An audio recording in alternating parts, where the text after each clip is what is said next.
지금까지 우리가 상품 소싱하거나 트렌드 분석을 할 때는 내가 시장 조사를 먼저 한 뒤에 내 조사에 상품을 맞춰질 수 있도록 찾아가는 방식을 했었습니다. 하지만 이번 로켓크로스 소싱은 반대로 진행합니다. 지금까지 광고 세팅, 시즌 소싱 방법, 상세 페이지 제작, 마진 계산, 입출고 방법, 그리고 주문 처리 방법까지 이야기 드렸는데요. 쿠팡 로켓크로스의 꽃은 바로 소싱입니다. 소싱에는 정답이 없다고 하지만 그래도 처음 하실 때는 기본과 방식이 있기 때문에 정확하게 배워서 나만의 소싱 방법을 만들 수 있도록 오늘 한번 같이 해보겠습니다. 시작 전에 로켓크로스 부업 알아보고 있다, 관심 있다 하신다면 영상 고정 댓글에 쿠팡 로켓크로스에 대한 내용 영상 남겨두었습니다. 먼저 보고 오시면 큰 도움 될 거라 생각합니다. 아마 대부분은 아이템 스카우트나 다른 키워드 소싱 방법으로 상품을 많이 찾고 계실 텐데요. 그런데 오늘은 쇼핑몰 자체에서 제품을 찾는 방법에 대해서 이야기할 겁니다. 그 전에 먼저 쿠팡 로켓크로스는 내가 제품을 사서 입고해서 판매하는 방식이기 때문에 조금이나마 나만의 기준이 있다면 운영하는데 조금 더 수월하게 하실 수 있을 겁니다. 없으시다면 이대로 하셔도 됩니다. 먼저 로켓크로스 입고 진행하는 상품은 구매 대행과 반대로 진행하는 게 좋습니다. 구매 대행은 기본적으로 크무비라고 하는 크고 무겁고 비싼 제품들을 주로 다루게 됩니다. 그런데 구매 대행은 말 그대로 구매 대행이기 때문에 재고를 두지 않아서 크무비 제품을 해서 적은 판매로 큰 마진을 가져갑니다. 반대로 로켓크로스는 실제 재고가 있어야 되고 입고가 가능한 방식이어야 하기 때문에 부피는 작을수록 좋습니다. 쿠팡 창고에 입고할 때 보통 큰 박스에 넣어서 입고를 진행합니다. 그런데 부피가 큰 상품은 박스에 많이 넣지 못하게 되고 이에 따라 박스당 배송비가 더 되어 부피는 최대한 작은 제품이 좋습니다. 휴지통이나 쓰레기통에 같은 경우 공기가 많이 들어있는 제품으로 한 박스에 넣을 수 있는 수량이 굉장히 제한적입니다. 스티커나 필기류 같은 경우는 많은 수량을 한 박스에 넣어서 입고가 가능하기 때문에 훨씬 더 유리한 면이 있습니다. 추가로 깨지거나 파손이 되는 제품들은 초보자분들은 피하시는 게 좋습니다.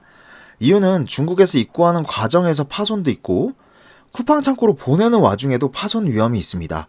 심지어 쿠팡에서 고객이 집으로 가는 중에도 파손이 있을 것이고, 그리고 더 심한 건 로켓크로스는 무료 반품이기 때문에 제품을 받은 후에 개인 변심으로 인한 반품이 진행된다면 그 제품이 다시 쿠팡 창고로 입고되고 그 와중에 파손 위험이 있고 반품된 제품이 약간 저렴하게 재판매되어 그때도 배송을 해야 되기 때문에 파손 위험은 늘 있습니다.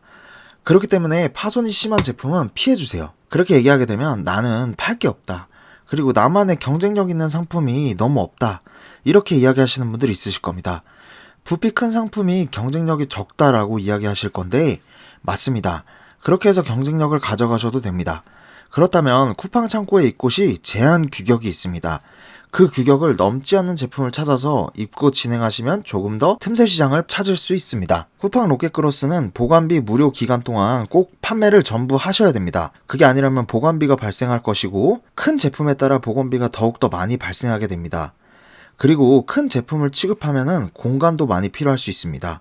이 부분은 내 상황에 맞게 진행해 보시면 됩니다. 그리고 초보자분들이라면 우선 인증 제품은 추후에 진행하는 방향으로 하시는 게 좋을 것 같습니다.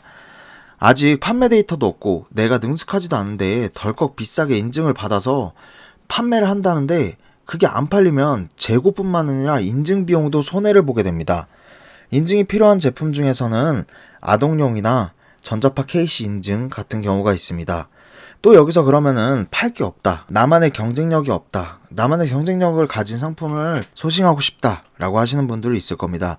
개인적으로는 처음 하시면은 진입장벽을 작게라도 올리고 싶다 라고 하시면 식검 인증 정도는 진행하셔도 될 것 같습니다. 많은 비용이 발생되지 않지만 인증을 받으면 꽤 많은 카테고리에 진입이 가능합니다. 식검 인증을 쉽게 말해서 입에 들어가는 식품, 닿는 제품들의 모든 인증을 말합니다. 젓가락, 텀블러, 접시, 그릭 요거트 메이커 같은 등이 있습니다. 인증 쪽에는 비교적 낮은 금액으로 인증을 받고 나만의 진입장벽을 만들어서 판매하실 수도 있습니다. 그리고 이 제품이 잘 되면 저만의 브랜딩을 하기도 쉽습니다. 그러나 이 역시 정확한 데이터 조사가 이루어지지 않으면 재고로 남을 뿐더러 인증 비용까지 손해를 감수해야 합니다. 저는 이렇게 몇 가지 기준을 잡고 소싱하는 편입니다. 내가 아직 초보자라고 하면 꼭 기준을 잡고 판매하시면 흔들리지 않고 오래 하실 수 있을 거라 생각합니다. 아이템 스카우트가 아닌 쇼핑몰 자체에서 소싱을 진행하기 위해서는 우선 저는 네이버 쇼핑을 먼저 보는 편입니다. 네이버 쇼핑창에 키워드와 플러스 해외라는 제품을 검색하면 해외 제품만 볼 수 있습니다. 그렇게 해서 실제로 해외 판매자가 잘 판매하고 있는 상품을 찾아서 쿠팡에 가져오는 방식입니다. 해외에서 들어오는 시간이 오래 걸리는데도 판매가 계속되고 있다면 수요가 있는 상품입니다. 그럼 내가 생각한 키워드 플러스 해외로 검색을 해줍니다. 그리고 리뷰 많은 순으로 정렬한 뒤에 디자인과 가격, 구성을 보고 쿠팡에서 혹시 판매하고 있는지, 중국에서 가져왔을 때 마진이 충분한지에 비교를 해보고 유사한 상품이나 그거보다 더 업그레이드된 상품을 가져옵니다. 색상이나 디자인, 구성을 다르게 해서도 먹힐 수 있는 상품들입니다.